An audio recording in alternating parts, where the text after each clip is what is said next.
the fundamental instability. And I pointed that out. This anti-crypto, anti-tech wing of the Biden administration, with whom the Fed was coordinating for what reason, I don't know. Because the Fed is nominally independent, right? Just like the reserve banks are nominally independent of the Board of Governors in DC. We saw that was not the case. And then the coordination between the Board of Governors and the White House. Again, those are nominally independent groups, but they were coordinating. Why? We don't know the answer.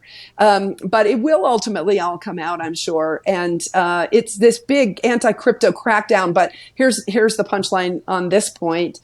They own the results of what has happened.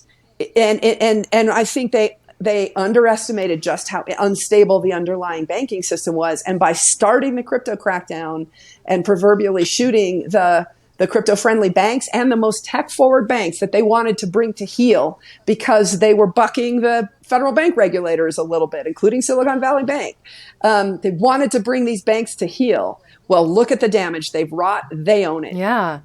You know, it's such a simple concept. Like if you think of just parenting, it's like if you go and you're going to just punish, and try and force your child to do something that they don't want to do, well, what's going to happen? There's going to be much worse consequences and results to that whole thing.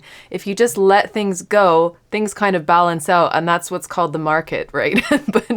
Well, and that's a great point. It's a really great point, and it gets to something super simple, which is, what do you really want your bank to be? Yeah. Solvent. Yes. A solvent company never needs a liquidity bailout because it's always able to give you your money back when you want it. Right. And if you agree to tie up your money in a certificate of deposit or a long-term, savings account, then you don't have a right to your money back right away. And you've contractually agreed to make that loan to your bank. But for demand deposits, you want the money back right away. You want your bank to be solvent. It's a simple concept. Yep.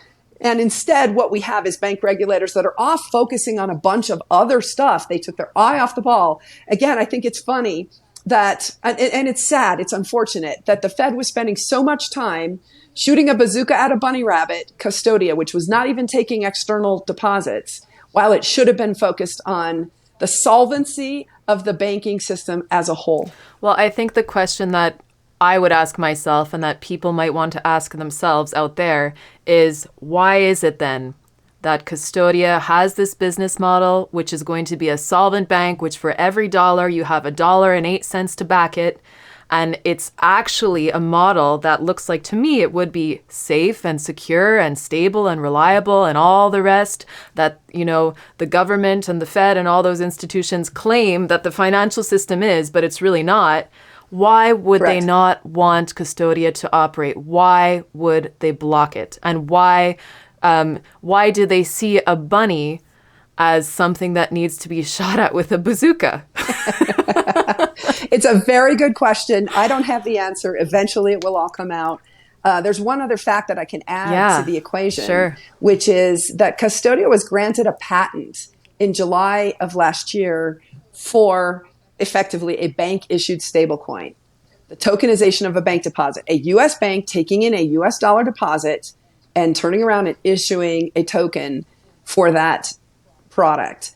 Now, here's the interesting nuance. The Federal Reserve, we all think of it as a monolith. It's not. It's the Board of Governors sitting on top of 12 regional reserve banks, which are legally owned by their member banks. Okay, so the Board of Governors in the U.S. is a federal agency. Everyone acknowledges that. The question is, what are those 12 regional reserve banks? Now, if you look at the balance sheet of the Fed, everyone talks about the Fed balance sheet. Again, it's actually an amalgamation of 12 regional reserve banks.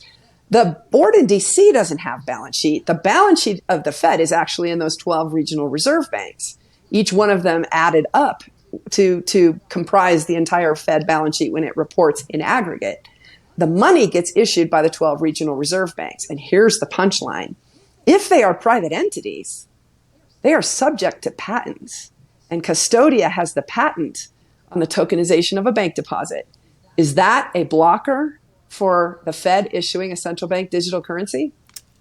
Oh, that is a great question. And maybe that's where part of the answer lies.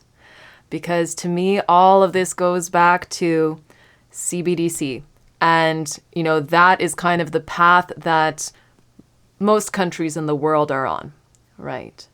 And that is a hill I will die on, and personally. yeah. And Custodia Bank finds ourselves potentially in the middle of it, if indeed that is the case. I will say I don't have evidence that is the case. There's plenty of smoke. Is there fire? We don't know. But when you see the blog post that Custodia will release, hopefully today, it will become clear to you that something changed. There was a U-turn in the Fed's thinking in January of this year. Oh my gosh. What was it? And that's when it started to coordinate with the White House.